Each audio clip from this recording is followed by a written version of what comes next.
Welcome to my channel. ఈరోజు నేను దొండకాయ పచ్చడి ఎలా తయారు చేసుకోవాలో చూపిస్తున్నానండి. ఈ పచ్చడి వేడి వేడి అన్నంలోకి వేసుకొని తింటే అబ్బా ఎంత బాగుంటుందో అండి. ఇంకెప్పుడు దొండకాయలను చూసినా కంపల్సరీ చేసుకొని తింటారండి. నేను ఇక్కడ 250 గ్రాముల దొండకాయలను తీసుకున్నానండి, చిన్నగా కట్ చేసుకొని.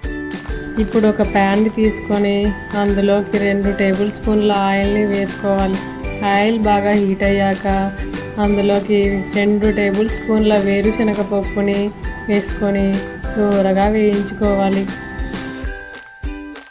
ఇలా బాగా వేయించాక ఇందులోకి కారంకి సరిపడా పచ్చిమిరపకాయలని వేసుకొని బాగా కలుపుకోవాలి. ఇలా బాగా వేగాక వీటిని తీసుకొని పక్కన పెట్టుకోవాలి.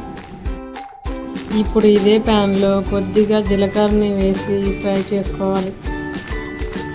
అలాగే ఇందులోకి మనం కట్ చేసి పెట్టుకున్న దొండకాయ ముక్కల్ని వేసుకొని బాగా కలుపుకోవాలి. ఈ దొండకాయ పచ్చడి చేశాక వేరే కూరలు ఏం అవసరం లేకుండా ఈ పచ్చడితోనే మొత్తం అన్నాన్ని తినేస్తారండి. అంత రుచిగా ఉంటుంది ఈ దొండకాయ పచ్చడి. బాగా కలిపాక మూత పెట్టి 2 నిమిషాలు బాగా మగ్గనివ్వాలి. ఇలా బాగా మగ్గాక ఇందులోకి 2 మీడియం సైజు టమోటాలను చిన్నగా కట్ చేసుకొని వేసుకోవాలి.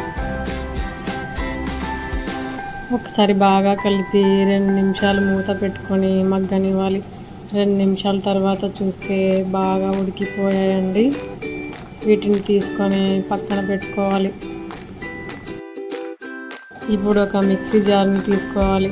మిక్సీ జార్లోకి ముందుగా వేయించిన పల్లీలు అలాగే పచ్చిమిరపకాయలను వేసుకోవాలి.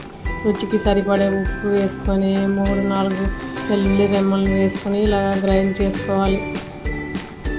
ఇలా గ్రైండ్ అయ్యాక ఇందులోకి ముందుగా మనం వేయించిన దొండకాయలు టమోటాలను వేసుకొని ఇందులోకి 1 టేబుల్ స్పూన్ చింతపండు రసంని యాడ్ చేసుకొని గ్రైండ్ చేసుకోవాలి.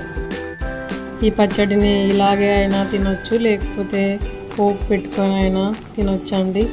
ఎలాగైనా బాగుంటుంది. Thanks for watching my video.